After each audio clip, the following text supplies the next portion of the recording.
Morning class. Last time हम क्या पढ़ रहे थे? हमारा चैप्टर चल रहा था साइंस करिकुलम, और साइंस करिकुलम में हमने करिकुलम के प्रिंसिपल ऑर्गेनाइज करने के प्रिंसिपल करिकुलम को ऑर्गेनाइज करने के बहुत सारे प्रिंसिपल्स पे बात करी थी। लगभग 7 से 8 करिकुलम के जो प्रिंसिपल हैं हमने पढ़ लिए थे, और उसमें बहुत सारे एजुकेशनिस्टों के कोट भी पढ़ लिए थे। मतलब उन्होंने क्या कहा है, उनके थॉट्स भी पढ़े थे हमने। आज हम स्टार्ट करते हैं नया टॉपिक, जिसका नाम है विज्ञान का पाठ्यक्रम संगठन। विज्ञान का पाठ्यक्रम का संगठन या विज्ञान का पाठ्यक्रम संगठन, तो कुछ भी बोल सकते हो आप। विज्ञान का पाठ्यक्रम संगठन, ठीक है। तो ये हमारे नेक्स्ट टॉपिक का नाम है। तो विज्ञान का जो पाठ्यक्रम है उसको हम ऑर्गेनाइज करने के लिए कौन कौन से कह सकते हैं मेथड्स को यूज करते हैं, उन पर हम यहाँ चर्चा करेंगे। बेसिकली हमारे पास दो मेथड्स हैं। सबसे पहला है उपविषय या संकेंद्रीय पद्धति, और दूसरा है आयोजित एवं प्रासंगिक पद्धति। तो इसको आप लिख लीजिए, फिर हम दोनों पर चर्चा करते हैं। सबसे पहला है यहाँ पर उपविषय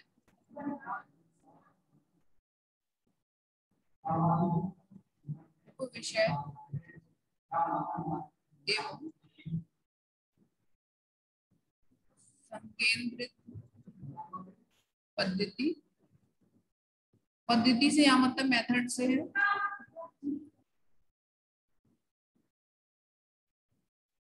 सेकेंड है आयोजित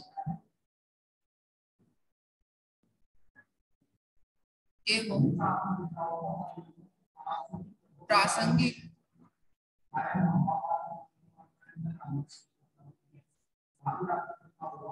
प्रासंगिक पद्धति। तो यहाँ पर हम दो पद्धति या दो मेथड्स का डिस्कस करेंगे। सबसे पहले उपविषय या संकेंद्रित पद्धति, और दूसरी जिसे आयोजित या प्रासंगिक पद्धति कहते हैं। तो उपविषय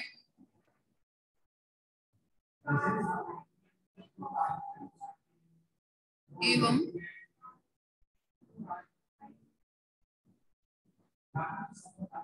संकेंद्रित पद्धति, जिसको हम टॉपिकल व स्पाइरल मेथड भी कहते हैं। इसको हम क्या कहते हैं? टॉपिकल व spiral method.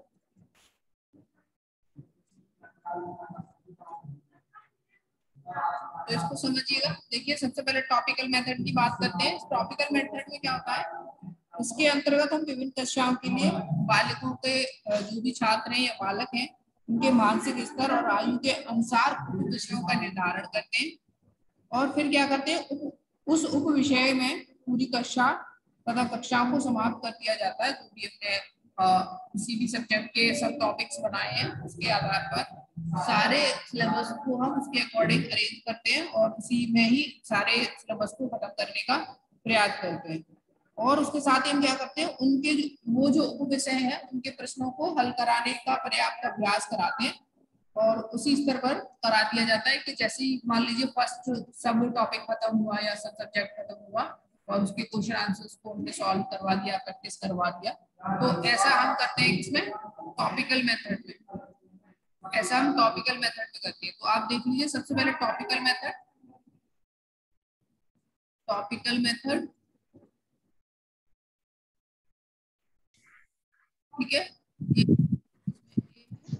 Topical method, topical method इस पद्धति के अंतर्गत। Good morning sir. Good morning all. इस पद्धति के अंतर्गत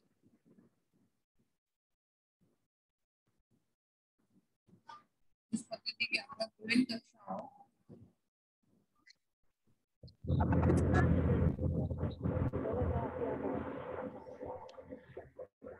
कक्षाओं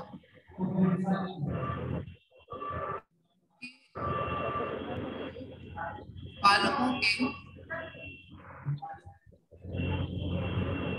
ओके, मानसिक स्तर,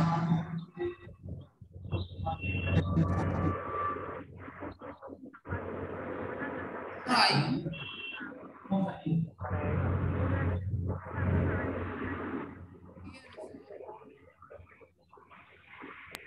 सर कल आपने क्लास ली थी? कल क्लास तो किसे निर्धारित की जाती है?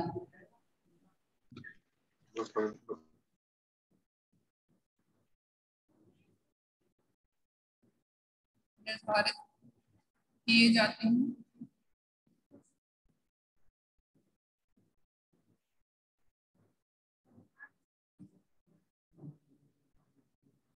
साथ ही उन विषयों के प्रश्नों को साथ ही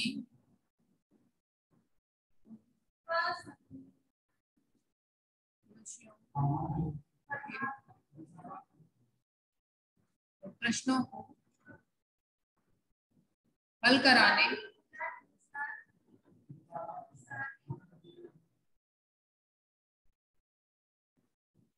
का पर्याप्त अभ्यास इसको लिख लीजिए, फिर आगे बढ़े।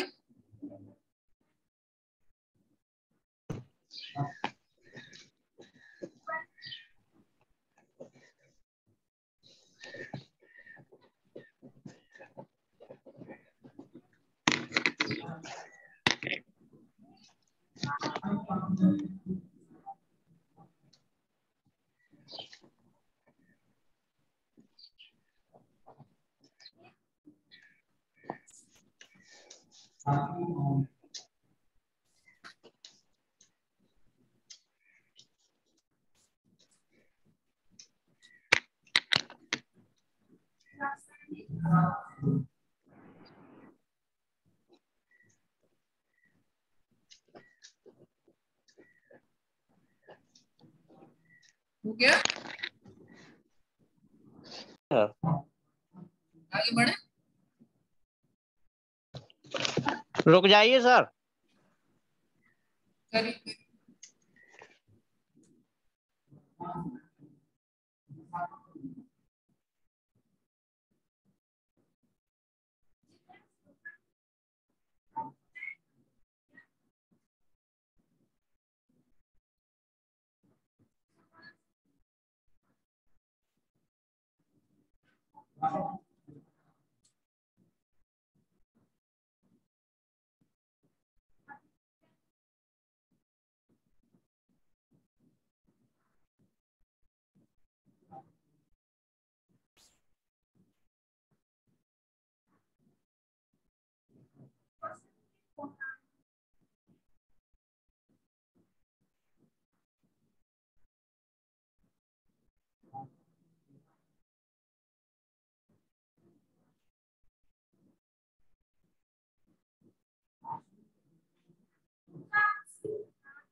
बढ़े? हो गया सर।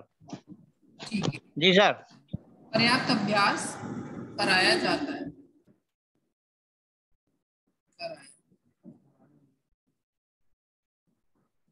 ठीक है, तो ये टॉपिकल मेथड था। इसके बाद हम पढ़ते हैं स्पाइरल मेथड। स्पाइरल मेथड पढ़ते हैं इसमें।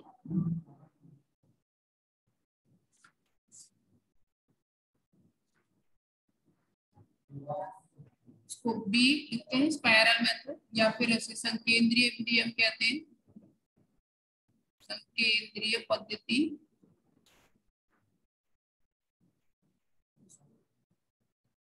स्पाइरल मेथड, ठीक है।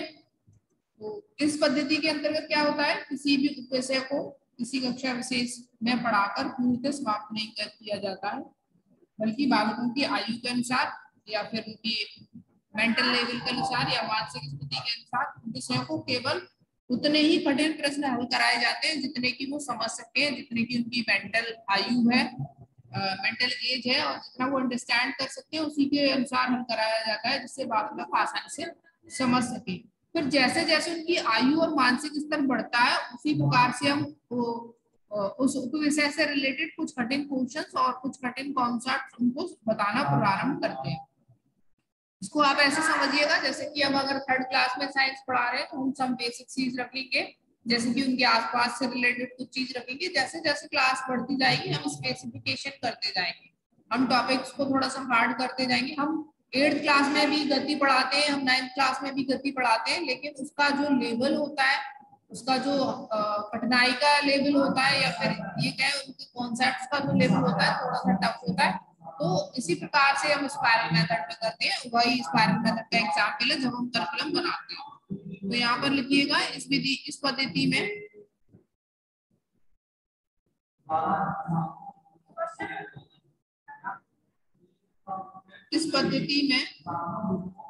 किसी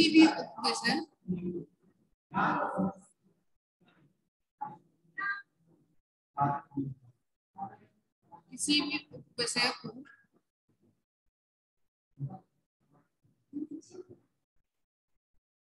किसी कक्षा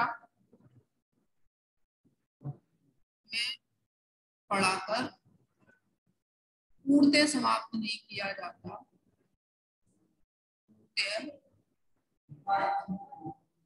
समाप्त नहीं किया जाता, बल्कि बालकों की आयु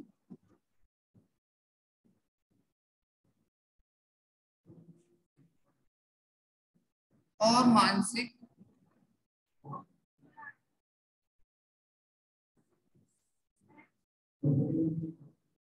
स्तर के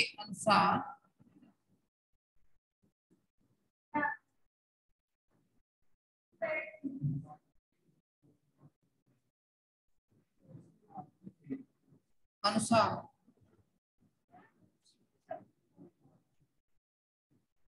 उस विषय को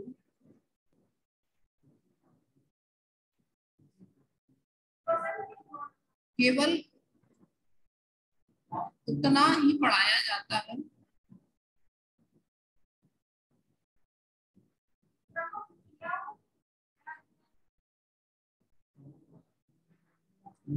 जितना बालक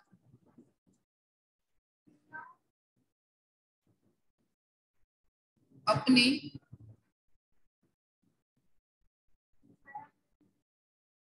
मानसिक स्तर के अनुसार समझ सके।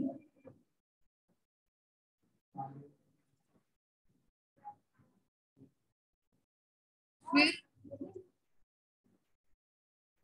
जैसे जैसे बालक की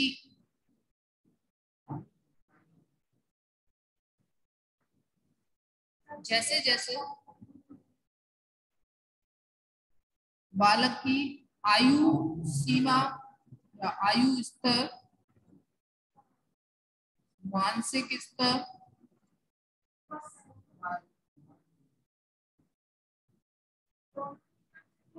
बढ़ता है, जैसे जैसे मानसिक स्तर और आयु, बालक का आयु स्तर बढ़ता है,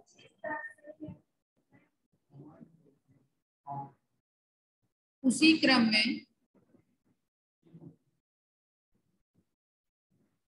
उप विषय का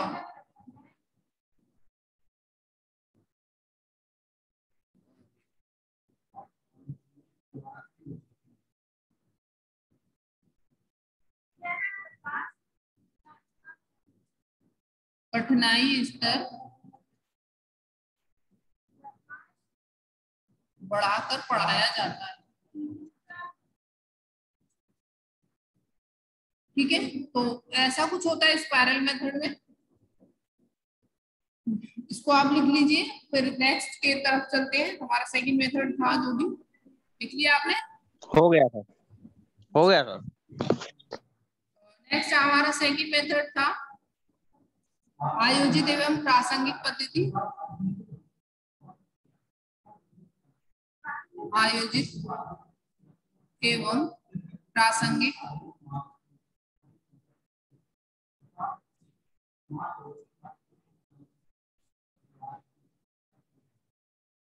पद्धति। इसमें देखिएगा, इसमें हम क्या करते हैं कि प्रोजेक्ट विधि द्वारा प्राप्त ज्ञान प्रासंगिक होता है। जो हम प्रोजेक्ट मेथड पीछे पढ़कर आए हैं वही उसके द्वारा जब हम पढ़ाते हैं तो उसको ही हम प्रासंगिक विधि कहते हैं।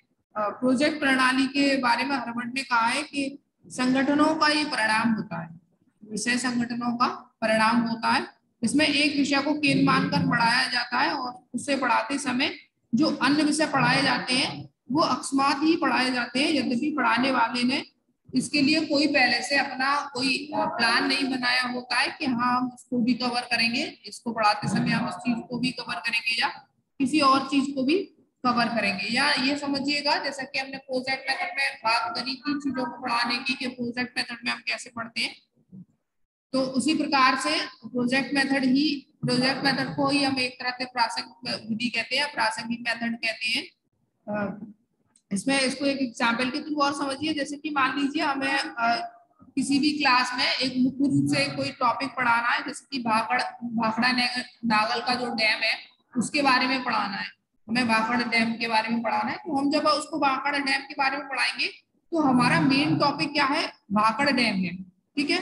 जो भाखड़ा डैम है वो हमारा मेन सब्जेक्ट है, लेकिन इसी के साथ ही हम जब उसको पढ़ाने का प्रयास करेंगे भाखड़ा डैम, तो हम उसको ये भी बताएंगे तो वो कहाँ पर है, उसकी जियोग्राफिकल स्टेट का क्या है, मतलब उसकी जियोग्राफिकल कंडीशन क्या है, वो किस स्टेट में पड़ता है, उसकी क्या हाइट है, उसका क्या स्थान है, वो कितना ऊंचा है, वहाँ की जलवायु कैसी है, बिजली कैसे बनती है, वहाँ के पेड़ पौधे क्या है, किस प्रकार की मशीनों का उपयोग होता है।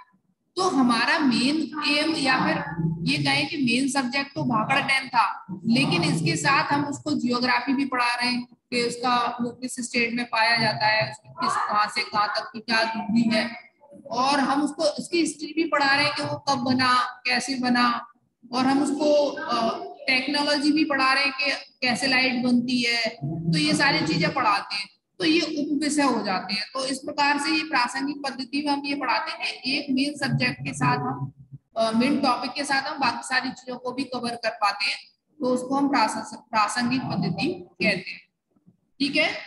तो इसमें आप लिख लीजिए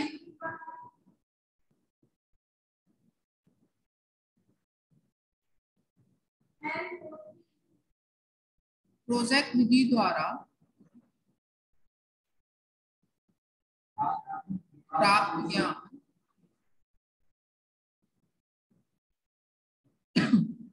प्रासंगिक होता है,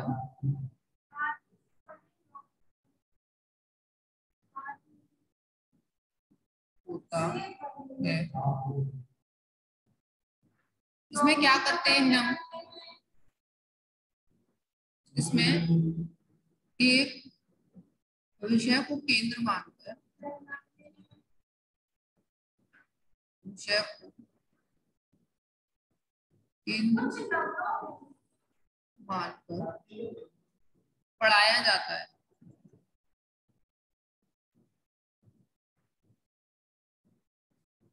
उसे पढ़ाते समय जो अन्य विषय पढ़ाए जाते हैं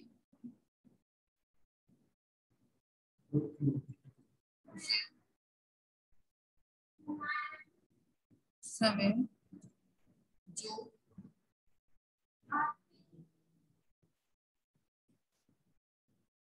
अन्य विषय पढ़ाए जाते हैं वह अकस्मात ही पढ़ाए जाते हैं, अकस्मात ही पढ़ाए जाते हैं। उनके लिए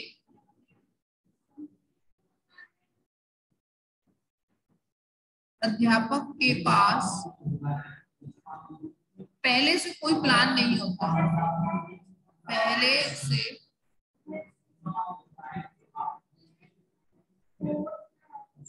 कोई योजना नहीं होती।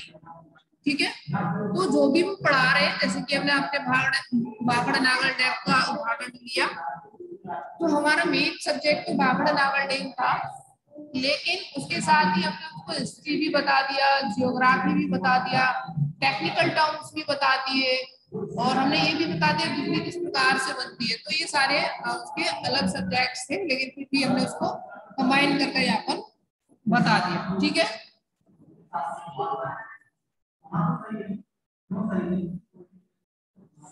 इसमें एक और लाइन जोड़िएगा कि इस विधि का जो सिद्धांत है वो यह है कि ज्ञान एक इकाई है।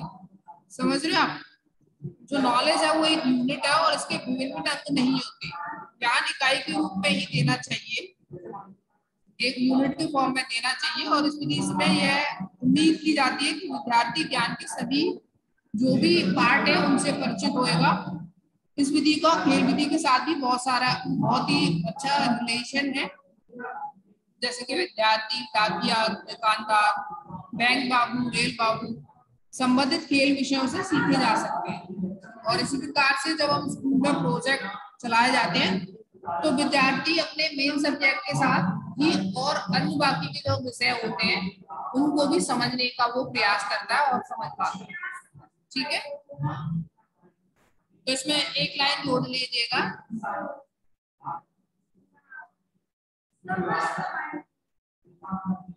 इस विधि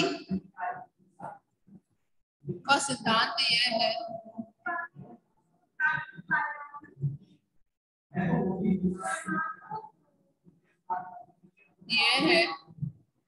कि ज्ञान एक इकाई है,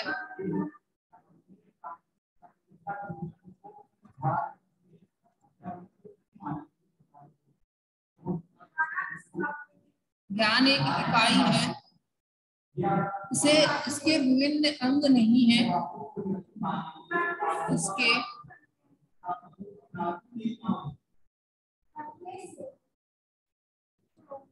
भिन्न भिन्न अंग नहीं है,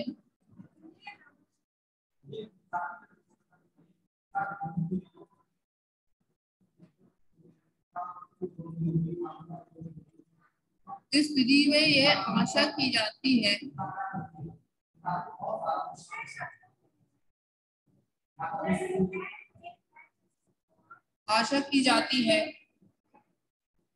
कि विद्यार्थी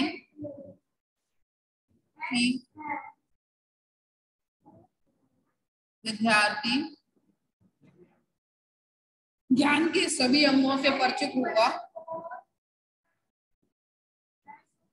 ज्ञान के सभी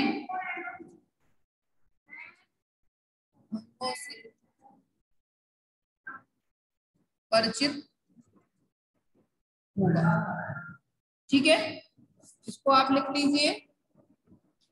इसी के साथ हमारे ये जो ऑर्गेनाइज्ड और प्रोसेसिंग पद्धति है ये फिनिश्ड होती है, और इसके बाद हम नेक्स्ट टॉपिक स्टार्ट करेंगे, वो की है विभिन्न स्तरों पर विज्ञान पाठ्यक्रम। ठीक है, इसको खत्म कर, इसको लिखिए, फिर इसके बाद आते हैं नेक्स्ट पे। हो गया क्लास? सॉरी, हो गया सर।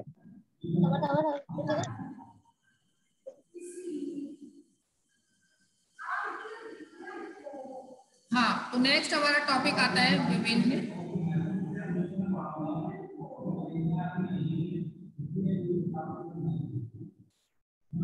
स्तरों के लिए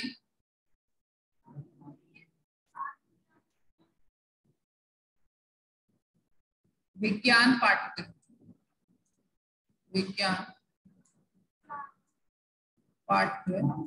देखिए, इसमें हम क्या पढ़ेंगे, इसमें हम पढ़ेंगे कि हमारे जो स्कूल में विभिन्न लेवल होते हैं, जैसे कि प्राइमरी क्लास, सेकेंडरी क्लास, ठीक है, हायर सेकेंडरी, मिडिल स्टेज, तो उस पर साइंस का क्या क्या करिकुलम होना चाहिए। डिफरेंट आयोग है, बहुत सारे आयोग है जिन्होंने बात करी है, कोटारी कमीशन हुआ, बहुत सारे ऑर्गेनाइजेशन है जैसे कि एनसीईआरटी हुआ, एनसीईटी हुआ, इन्होंने क्या क्या कहा है अलग अलग लेवल्स पर करिकुलम के लिए, हम उसकी बात करेंगे। इस बात को स्टार्ट करने से पहले हम आपसे थोड़ा सा एक चीज जानना चाह रहे हैं। हमने इससे पहले जो दो टॉपिक पढ़ाए हैं आपको, टॉपिकल मेथड या उप विषय और संकेंद्रित पद्धति और आयोजित एवं प्रासंगिक पद्धति, ये आपको पूरा समझ आ गया? जी सर। हाँ, क्लास में और कौन है बाकी के लोगों को ये सारा समझ आ गया? अनुज कुमार जी,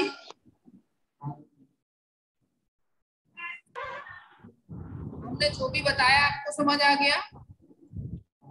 जी आ गया सर, आ गया। हाँ, तो आप मेरा एक छोटा सा प्रश्न समझिए आपको, क्योंकि दोनों टॉपिक अच्छे से समझ आ गए हैं। तो आप ये बताइए इन दोनों में से आपके अकॉर्डिंग कौन सा मेथड बेस्ट है और क्यों है? जब भी अगर आपको मौका मिले करिकुलम को डिजाइन करने का, तो आप कौन सा मेथड को अपनाओगे और क्यों?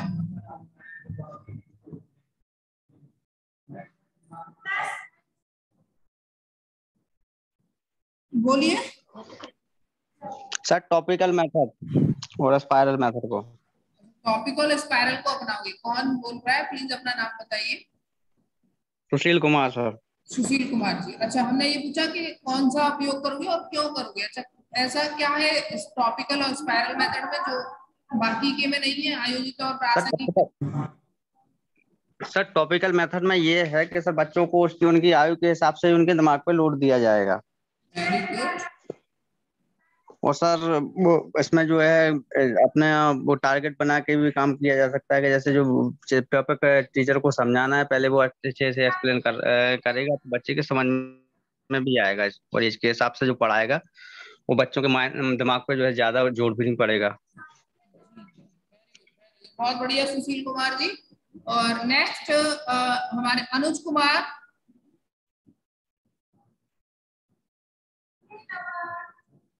अनुज कुमार जी, आपसे भी हमारा सेम प्रश्न है कि अगर आपको मौका मिले कभी करिकुलम ऑर्गेनाइज करने का, तो आप कौन सा मेथड यूज करना पसंद करोगे?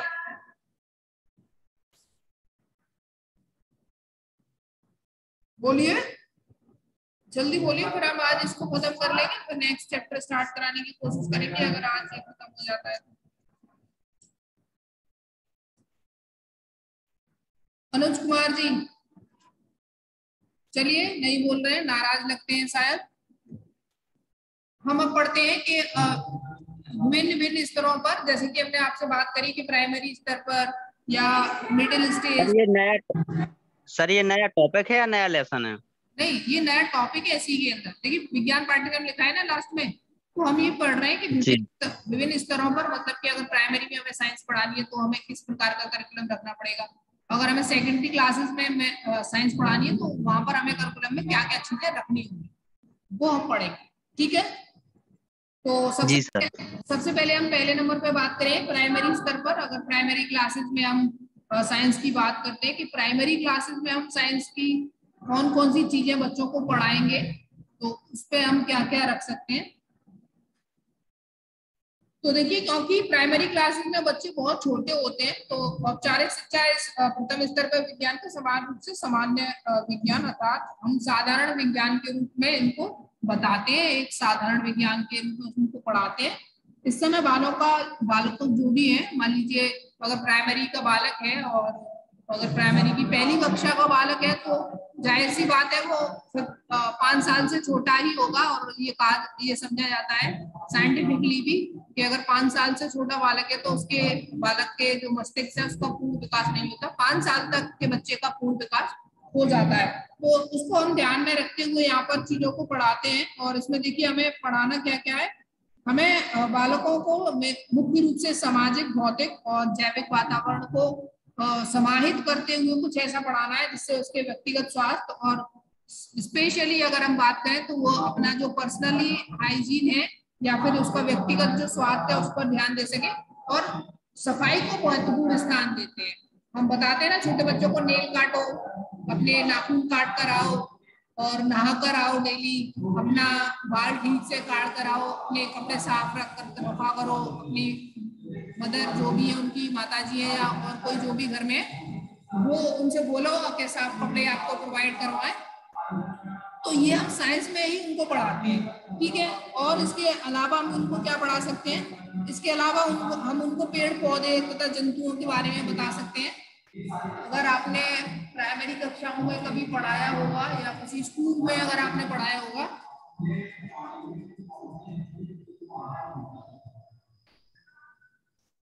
तो अगर आपने किसी स्कूल में अगर पढ़ाया होगा तो वहां आपने उनकी बुक्स देखी होगी। उनकी बुक्स में क्या होता है, जानवरों के चित्र होते हैं, पक्षियों के चित्र होते हैं। तो इस प्रकार से हम उनको साइंस में ये पढ़ा सकते हैं, पेड़ पौधों के भी चित्र होते हैं। तो उनको पेड़ पौधे, जंतु और वातावरण से एक कहें कि उनको परिचित करा सकते हैं। प्राइमरी स्तर पे हम सिर्फ उनको परिचित करा सकते हैं। हम उनको ये बता सकते हैं कि वायु क्या है। हम एक टेक्निकल टर्म में उनको नहीं बताएंगे कि वायु क्या है, हम इन जनरल उनको बताएंगे। हम उनको जल की इंपॉर्टेंस बताएंगे कि पानी हमारे लिए क्यों महत्वपूर्ण है, और जो दैनिक जीवन में दिन या रात होते हैं वो उनको समझाने का प्रयास करेंगे। उनका क्या इफेक्ट पड़ता है हमारी लाइफ में, दिन का या फिर रात होने का या दिन होने का या सर्दी होने का या गर्मी होने का, इन सारी चीजों का क्या फर्क पड़ता है हमारी लाइफ में, हम उनको ये समझा सकते हैं। अगर 4th या 5th क्लास का बच्चा है, हम उनको ये बता सकते हैं पृथ्वी के बारे में एक सिंपल कॉन्सेप्ट बता सकते हैं, क्योंकि पृथ्वी के बारे में बहुत सारे लोगों को कॉन्सेप्ट पता नहीं होते। आपने शायद नोटिस किया ना या होगा या ना किया होगा, लेकिन मैंने किया है। जब मैं टीजीटी पढ़ाता था उस टाइम पहले, तो मैंने 8th क्लास के बच्चे थे और 8th क्लास के बच्चों से जब मैंने प्रश्न किया कि आप ये बताइए कि हम पृथ्वी पर किस जगह रहते हैं। आपको तो ये पता है कि पृथ्वी सर्किल है या पृथ्वी गोल है, आपको ये तो पता है ना सुशील कुमार जी और अनुज कुमार जी सर। ये तो आप समझते हो कि पृथ्वी गोल है, हम सभी जानते हैं। जी और अगर हम थोड़ा सा स्पेसिफिक हो जाए तो एक अंडाकार सा शेप होता है, वो स्पेसिफिक नहीं है जब हम बड़ी क्लासेस में पढ़ते हैं। जी अगर हमें मान लीजिए प्राइमरी में पढ़ाना है तो हम ये बात करेंगे।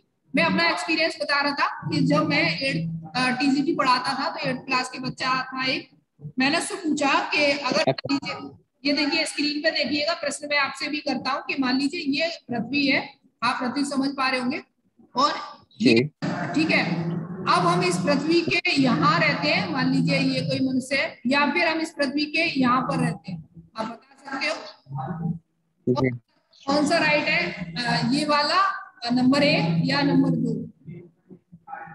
2? नंबर 2। और कौन है? अनुज कुमार जी, आप स्क्रीन देख पा रहे हो, प्लीज आप बताइए कि इन दोनों में से कौन सा करेक्ट है। ऊपर वाला सर जी, ऊपर वाला number 1। Very good Anuj Kumar ji, number 1 सही है। सुशील कुमार जी, नंबर 1 सही है, क्योंकि हम पृथ्वी के सरफेस पे रहते हैं, ना कि अंदर। अंदर तो हम रह ही नहीं सकते। तो इस प्रकार के कॉन्सेप्टों को हम क्लियर करवा सके, तो ऐसे कॉन्सेप्ट हम उनको बता सके, ऐसे कॉन्सेप्ट को प्राइमरी स्तर पर रखते हैं। हम उनको साधारण विधि, साधारण मशीनों के बारे में बताते हैं। हम उनको शरीर के अंगों के बारे में बताते हैं, जैसे कि हम बताते हैं कि आपकी आईज कहाँ है, आपकी नोज कहाँ है, आपका टमी कहाँ है, आपकी चिन कहाँ है, आपके टीथ कहाँ है, ये सारी हम पढ़ाते हैं उनको। तो इस प्रकार की चीजें हम रख सकते हैं। तो देखिए हम क्या क्या रख सकते हैं, आप उसको नोट करिएगा।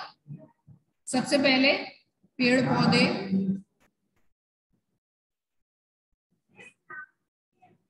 पेड़ पौधे तथा जंतुओं के विषय में,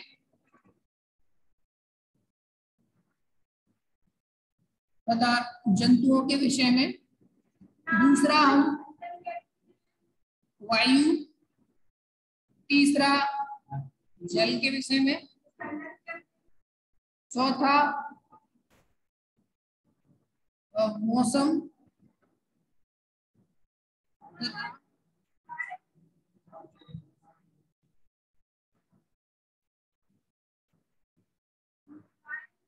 दैनिक जीवन पर इसका प्रभाव,